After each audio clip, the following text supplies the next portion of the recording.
The Adventures of Pinocchio by Carlo Collodi. Chapter 5 If the Cricket's death scared Pinocchio at all, it was only for a very few moments.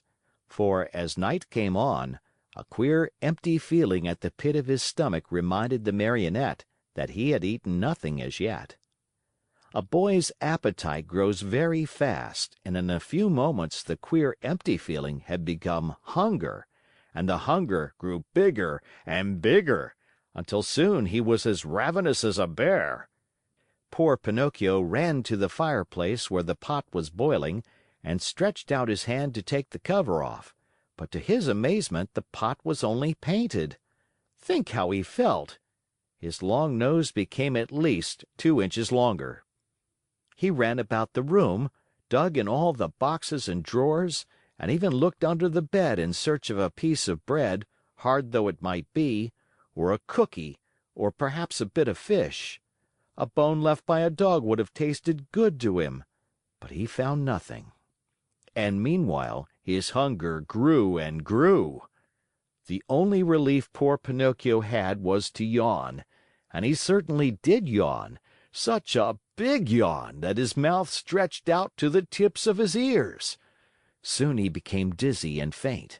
He wept and wailed to himself: "The Talking Cricket was right.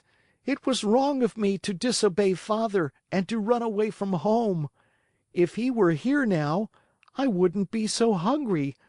Oh, how horrible it is to be hungry!" Suddenly he saw, among the sweepings in a corner, something round and white that looked very much like a hen's egg. In a jiffy he pounced upon it. It was an egg. The Marionette's joy knew no bounds. It is impossible to describe it; you must picture it to yourself. Certainly he was dreaming. He turned the egg over and over in his hands, fondled it, kissed it, and talked to it. "And now, how shall I cook you? Shall I make an omelet?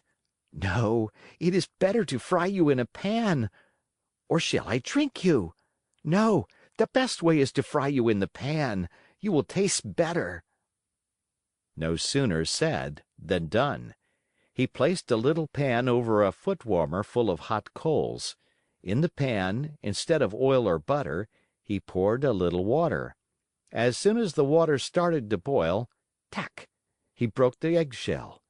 But in place of the white and the yolk of the shell, a little yellow chick, fluffy and gay and smiling, escaped from it.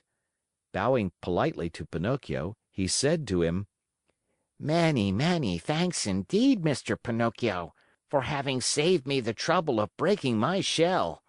Good bye and good luck to you, and remember me to the family." With these words he spread out his wings and, darting to the open window, he flew away into space till he was out of sight. The poor Marionette stood as if turned to stone, with wide eyes, open mouth, and the empty halves of the eggshell in his hands.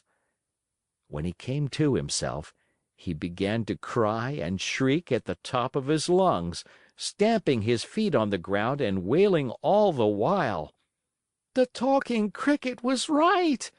If I had not run away from home, and if Father were here now, I should not be dying of hunger. Oh, how horrible it is to be hungry!"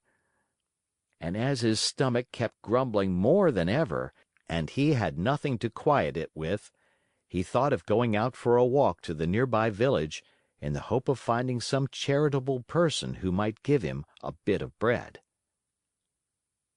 End of chapter.